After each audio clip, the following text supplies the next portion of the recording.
The way forward is back. That is the main takeaway from my Star Wars video based on my pitch for the new Star Wars universe. It was based upon the idea of the Old Republic. You take the Old Republic and the ideas from that setting and you adapt it towards a film movie. And I think that could have done really well. And again, I stand by it. It's a great way to save the Star Wars trilogy. But what if you weren't allowed to do that? What if they wouldn't allow you to go back? What if instead of letting you go back to the Old Republic, they said, hey, no, you have to sit here and make a Star Wars movie after the last Star Wars movie, The Rise of Skywalker? What if instead of doing all that, you had to make the new Rey movie?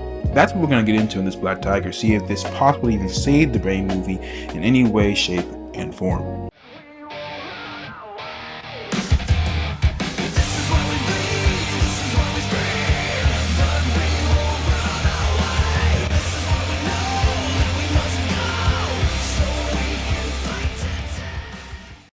Welcome back, Tiger Pack. It's your boy Black Tiger Talks back with another video, and in this video we're going to go over how we can save the Star Wars universe by instead this time going over the Rey movie, and if we can make the Rey movie significantly better if we could actually go forward with the Rey movie. And that's going to be a big challenge. I'm not going to lie to you. That's a huge challenge to deal with because the problems with the Rey and the sequel trilogy really split the Star Wars fan base in half.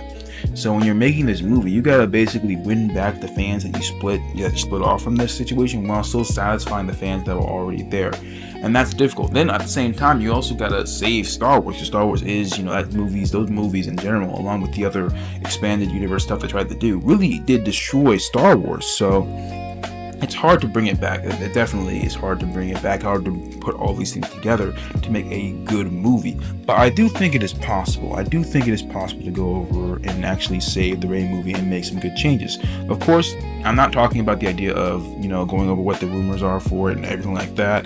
I'm not planning on doing all that. What I'm planning on doing is just giving me the idea. Say, okay, you have to make Rey as the main character of this movie. It has to take place after Rise of Skywalker, a new threat, whatever it takes. Has to be about her building the Jedi Temple. Those bullet points and say, can you make a better movie than what they're probably going to make? And could you make that movie work in concept? And I think you could. Of course, I'm talking about broad concepts here, but I think you really can make that work. I'm going to go over several different ways in which we can make it work. Go over the plot, go over the side characters, go over some of the main ideas that would happen in the trilogy, go over the villain and his plans in the trilogy, and go over all of that in order to see if we can create this great Star Wars Rey story. So first thing first, let's go over the plot. You see, there's a lot of interesting things that you can do with the plot right now, because the overall plot they told us about is this idea that the Rey is trying to create a new Jedi Order. That's the idea they try to talk to us about. We don't have any idea what the villain is, any idea about anything else. But what I would do is I'd keep that idea. That's the idea we're going with here. After all, I can't be changing up too many stuff. That will make this really challenging. So keep with the idea she's trying to make a new Jedi Order, new Jedi Temple, all that stuff, right? But that actually goes into the overall idea that I'm coming up with, because what that idea is full of some richness if you really look into it. Both the dark side and the light side are rebuilding, because the dark side just suffered a devastating loss with Palpatine and all these guys, getting destroyed and whatnot. But in the light side, while they defeated the dark side, they suffered some devastating losses while trying to do so. So they're at the final brink, they're at the last stretches of their strength at the same time. So both sides are in a rebuild state. And you have her trying to rebuild the Jedi Temple and the Jedi Order. And one thing I would do with her, I would try to fulfill some promises. I remember I was talking to my brother about this, and he was like, you gotta fulfill some promises when it comes to these characters. And I was like, yeah, you're right. We should fulfill one of the major promises that was told was the idea that Finn being a Jedi or being Force sensitive in some way, shape, or form. And I'd add that in there. I think that we can have Finn be Force sensitive. Now, would I do it the same way they did Leia? So that Leia is just randomly Force sensitive here and there? No. I wouldn't do that at all.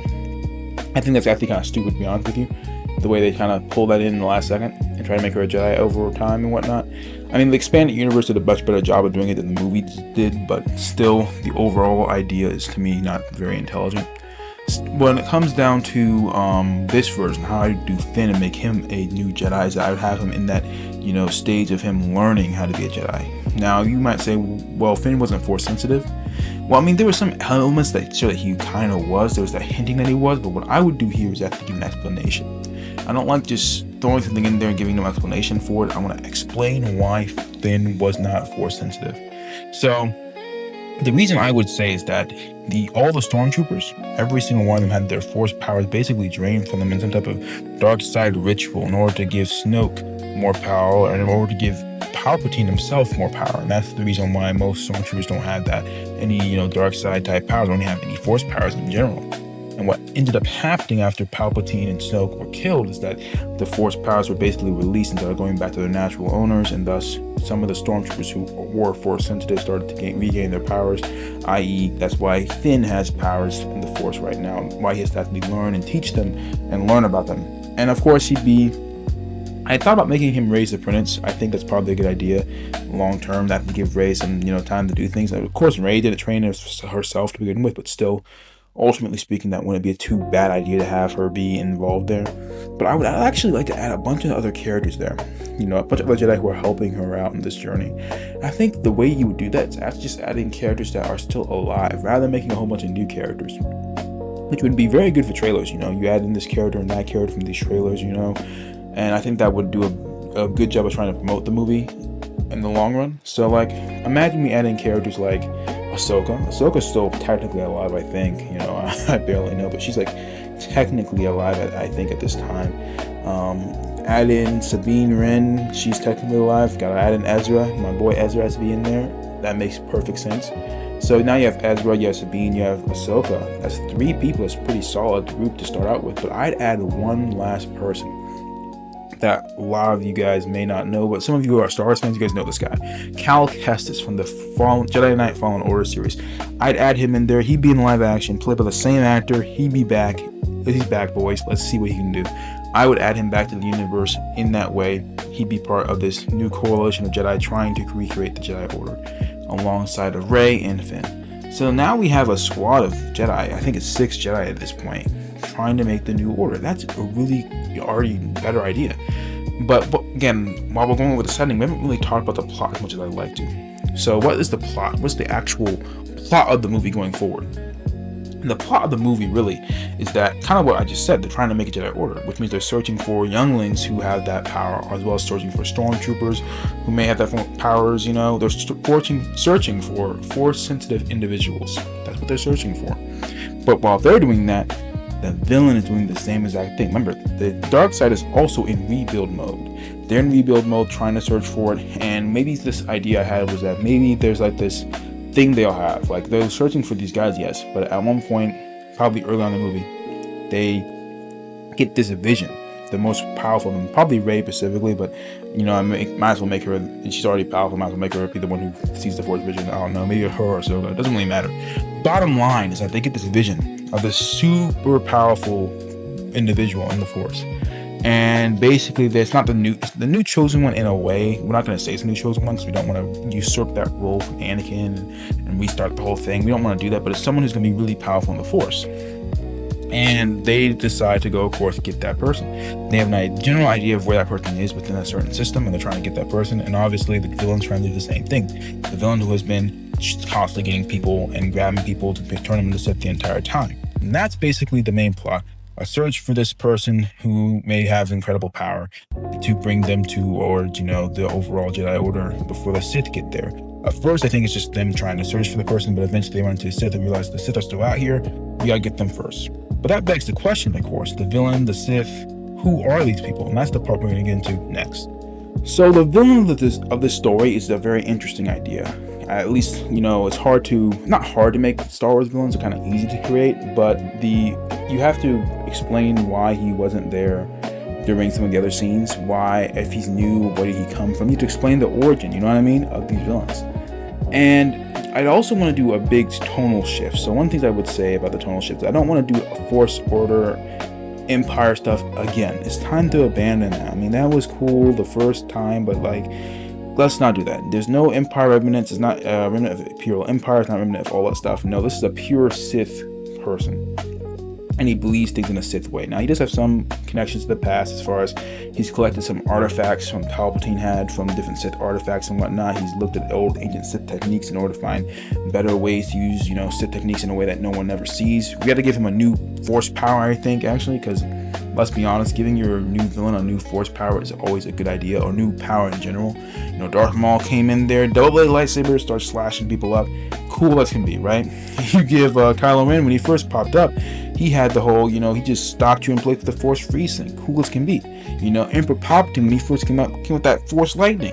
Cool as can be. I'll do one last example real quick. When you look at a character like General Grievous who appeared in the movies, he has 4 arms and lightsabers. Cool as can be. So yeah, we're going to do the same thing here. We're going to add something new that he has, and the ideas that he's got out from the Sith artifacts. He looked into, the different things that Sidious already knew about the Jedi and the Sith and the Force, and he used them to create his new ability.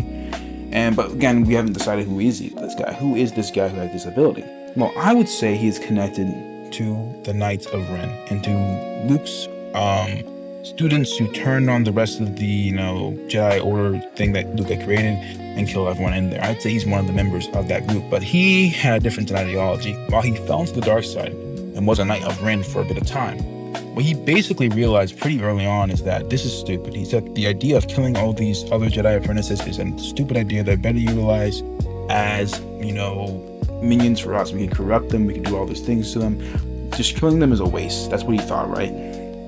So when he saw the rest of his people doing that, he decided to basically just to not end his own life, but to I don't want to say that, but to basically fake his death, right? And he was able to escape and basically has been in the shadows, building his own thing, searching his own knowledge towards his own goals, which is the re-emergence of the Sith Empire. Although he doesn't say it like that. He says, I don't want the Jedi, I don't want the Sith. I want to make something completely and utterly new, something that has never been seen before. Of course, he is still emulating the old Sith Empire from the Old Republic type stuff, but ultimately speaking, he believes he's doing something that's mostly new. It's kind of like a neo-Sith Empire thing he's doing here. So yeah, that would be the idea. That's the kind of villain that he is, as far as what he looks like, as far as what his Force ability I just mentioned would be. Well, he would look like, I would hire, this is my time phrase, but I'd hire Alan Richardson. And the reason why, of course, he's the guy who plays the Reacher, the massive big dude, because I want this guy to be physically intimidating. I think that's a really good idea to start out with. A massive, physically intimidating villain is something that we haven't had in a bit of time. Since Darth Vader, honestly. I talked about this before in my other Star Wars pitch video of, how when you look at someone like Darth Malgus, he is a powerful, intimidating individual. And the same thing would go here. It's got to be powerful, intimidating, and his Force powers and style would be about, dominating the opponent with his physical strength. And that would be his thing. His thing would be like, I told Alan Richardson to basically play himself inside of Reacher. It'd be basically Reacher. If Reacher was a Sith Lord, he'd be very matter of fact, he'd be very serious. That's part of the reason why he thought, this is better utilized in this way, not instead of just killing the Jedi, apprentices, we should definitely corrupt them. And that's what he's done. He's corrupted many different Jedi, not young Jedi necessarily, but guys who could have been Jedi, Force sensitives. He corrupted them to his will and to his ideas. And he's basically ruling over a council of strength in his own way. And his ideas that he takes the Force and he basically, instead of just having an amazing amount of raw power, which he does have raw power, he slowly over time builds up his power, his rage, his anger, and then he lets it all out in a one powerful blast. But the blast, while powerful, is still more focused and precision. It's more of a precision strike. He can even say that in this fight versus Rey in one of these movies, saying that basically you have all this power, but you have no skill with it. You have all this power, but no control. While I have control and I have the power. That would be basically the idea that we see from him. And he would, slowly over time gather up a bunch of people, a new Sith order basically, to fight against the Jedi Order. And of course, he'd be after this MacGuffin child, so to speak, the same way everyone else is after him. And of course, he would run into Rey and he'd run into that whole situation. He'd fight them. He'd have his minions as well, because he's been slowly building up these Force sensitives. Well, because the thing is, you gotta remember, right? Luke had his Force sensitive thing that he was dealing with the Jedi Order, right? But for like 10 to 20 years, no one was looking for Force sensitive children, basically at all. I mean, there was a whole bunch of children that were basically passed over, a whole bunch of future Jedi or Sith that were just passed over. And during that time, he's been the one looking for them, building up a bigger and more powerful Sith Empire with hopes of challenging the First Order at first, but then the First Order falls, and now he's a chance to instead challenge the New Republic in its infancy before it gets strong enough to overtake him. So he's not exactly too powerful, he's not too strong when it comes to, he's strong in the Force, but he's not too strong when it comes to, other ideas, when it comes to his military might specifically of his faction, but he's more than powerful enough to deal with the New Republic that, that's trying to get itself back onto its feet. So that's the first villain kind of really put together. I had some side villains I probably have. One side villain I had idea of is that, the side villain of a Jedi apprentice in that Luke Skywalker temple who was, injured really badly. She's paraplegic now, but she has strong dark side sorcery abilities, and she's able to use those dark side sorcery abilities to basically come over and find people and to fight them as force ghosts and whatnot. It's just like force apparition, like force astral projection. And the closer she is to you, the closer you are to her actual body, the stronger her apparition is. From far away, she can just whisper in your ear and talk to you, but from actually, if you're on the same planet as her, now she can actually interact with things like a ghost almost. And then when you're really close to a city wide width of her, all of a sudden now she can actually possess things and attack you, like possessing stone statues and other things like that, and attack you in that way. She'd be a very interesting character, especially because the idea that she was a Jedi apprentice in Luke's situation, in Luke's temple thing. And she was defeated and, was injured this badly, and basically, had all this hatred and anger towards people who did it to her. And then, of course, our villain is the one who finds her, who basically gets her back on her feet and teaches her this dark side techniques that allow her to do this in the first place. That also reminds me, on a different note, I totally forgot to give him his ability that would be different than other ones. His ability I think I would give him is his ability to cut you off from the Force. Like, he can just do a force move at you and he cuts you off from the Force completely. He also is completely resistant to force-based attacks. Like, someone tries to hit him with a force push and the man doesn't even move. That type of thing would be super cool to see in theaters at all, I think, honestly. So yeah, he would be very cool. I would have to show his face. He'd just be like a hooded, still have the Sith hood situation, but you would see his face, you see his, big powerful arms, all that stuff, so you can really emphasize this guy's a really powerful, massive threat. And that would be the villain of this whole series. So now we have our villain, we have our side characters, we have major parts of our plot put together, but we don't have some of the bigger elements I feel like that could be important. And I'm gonna go into those in a minute.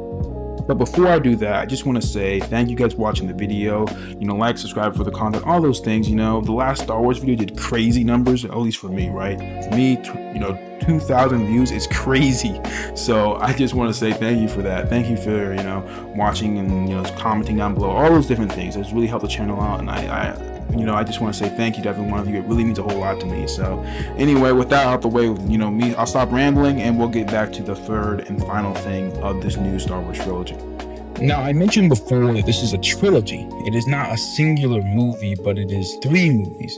So you must be asking, how can you stretch out this search for this child through 3 movies? And I think you can. I think the first movie needs to be about the search for the child. That's the first movie, essentially. And of course, it ends with our heroes winning and getting the child, and the villain not being defeated, but being defeated as far as he doesn't get his goal. He beats Rey and the rest of the people in a fight, but he doesn't actually get the goal of the child itself, right? The child is saved by the Jedi, Rey, Cal Kestis, Ahsoka, the rest of them. Maybe I'll have one of them die in that situation, sacrificing themselves for everyone else.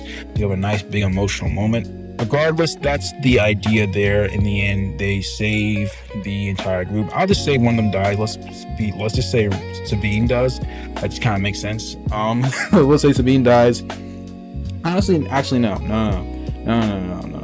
Not Sabine. Let's do Ahsoka. Ahsoka, I mean, she's been around for like a long time now. She's like 60 in universe, right?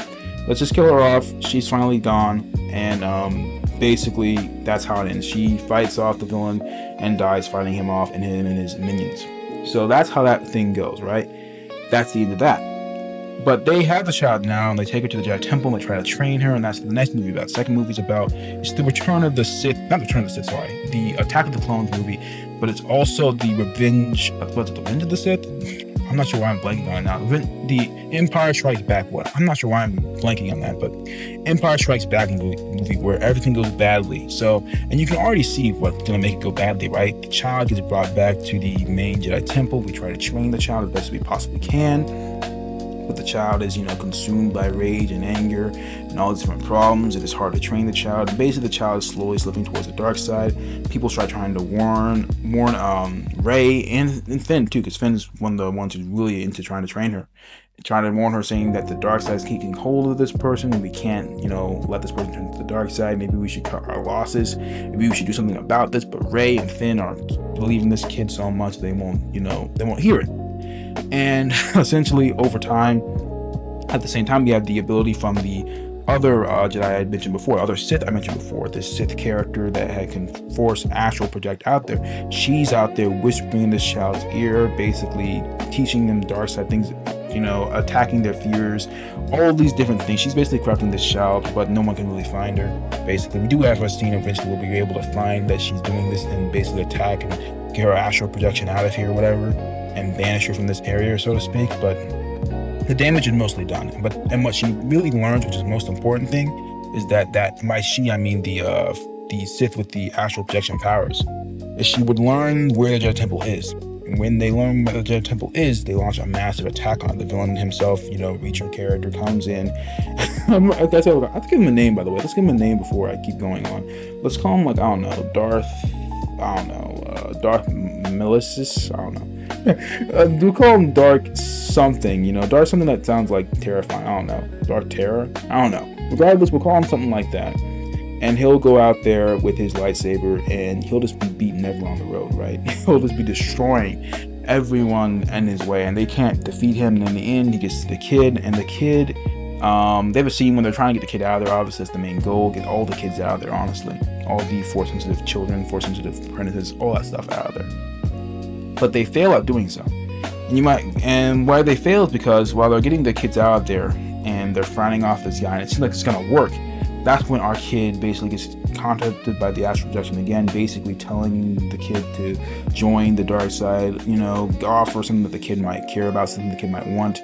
We'll say the kid may be some type of orphan from like Tatooine, not Tatooine, but somewhere near desert planet-esque, maybe Jungle Planet this time. We'll do Jungle this time. How about that? Jungle Planet, let's do it. Jungle Planet, they let that happen, and the kid decides to actually join the dark side. That's the end of the movie, basically. The kid joins the dark side. We kill off probably one more character. Honestly, I'll kill off Sabine here, probably. Let's be honest. Let's take her out. Sabine is defeated and killed here as a result of the kid's actions, which turns the kid to the dark side even further, because the kid kind of believes that it's my fault that Sabine died in the first place. And so now you have a situation where the Jedi Temple was devastated. The villain devastated the Jedi Temple. He took the kid. He's trying to train this kid towards his ways and whatnot, towards the dark side. And things are looking really bad for our protagonist. And the movie ends. And now it's time for the third movie, which is the reverse situation. It's time for us to make our own desperate assault on the villain's castle, our own desperate assault on the villain's, Sith lair, and rescue that kid. And the idea is whether or not we have to save the kid or not. And the villain with that kid is using that kid for a new plan.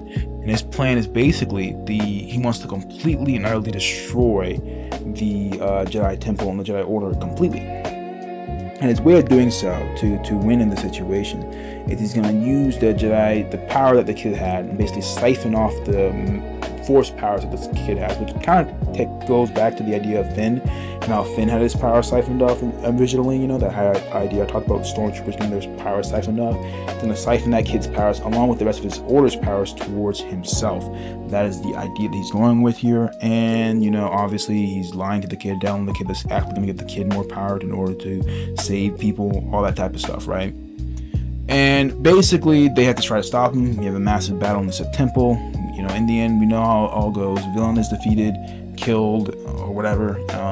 Kid is saved. Either probably return the kid back to the light side. Will kind of be a debate the entire time whether or not we should save the kid, whether or not we should kill him. Ezra and Cal Kestis could make their decisions on that.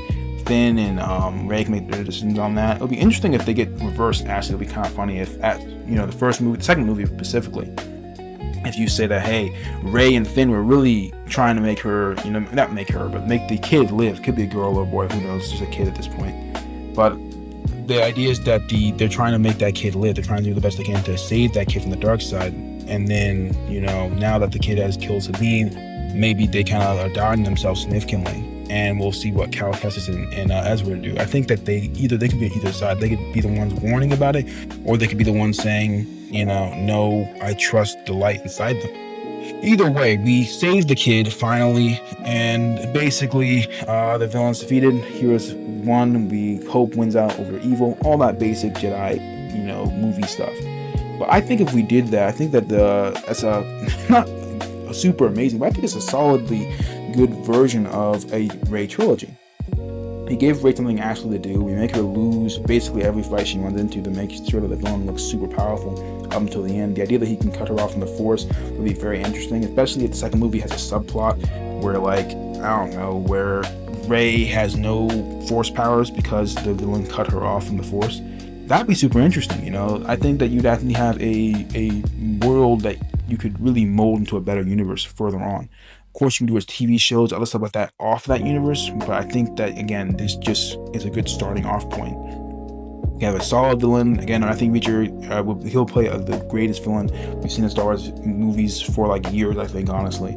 I think that you'd have, again, you have to shoot it right. I talked about that in my other video, you know, making the spectacle on point, right? So yes, we would do the spectacle stuff, we would do the directing stuff, do all the different things to make this thing on point. The whole thing that I said about the trailer, you're gonna make sure the trailer is bomb and fire. It's very important. I actually had a debate about this. I'll say this briefly, but I had a debate about this, you know, deciding on who I would show in the trailer, you know, whether or not I should show Cal Kestis in the trailer or should I say that for the theater. You guys can tell me down below what you think, whether or not we should put Cal Kestis in the trailer or in the theater reaction instead. Either one is pretty cool to me. I honestly really want to do the theater thing, but I feel like in the trailer would also make the trailer go like crazy, you know what I mean? It would make the trailer go dumb. But like at the same time, I would really like to have him in the theater as a big theater reaction, kind of like the whole Cap, you know, getting Mjolnir situation. I think that would be so huge, so nice to have. You know, we don't have big theater moments like that anymore. I don't think that Ezra would have the same moment in there at all. I don't think Ezra would do that. I don't think that Sabine would do that. I think Cal Kestis would do it in an amazing way. So again, I guess, well, I'll see what you guys think in the comments about that. But anyway, that's my Star Wars trilogy, you know. I think it works out significantly well. I already talked about how much I think I like it.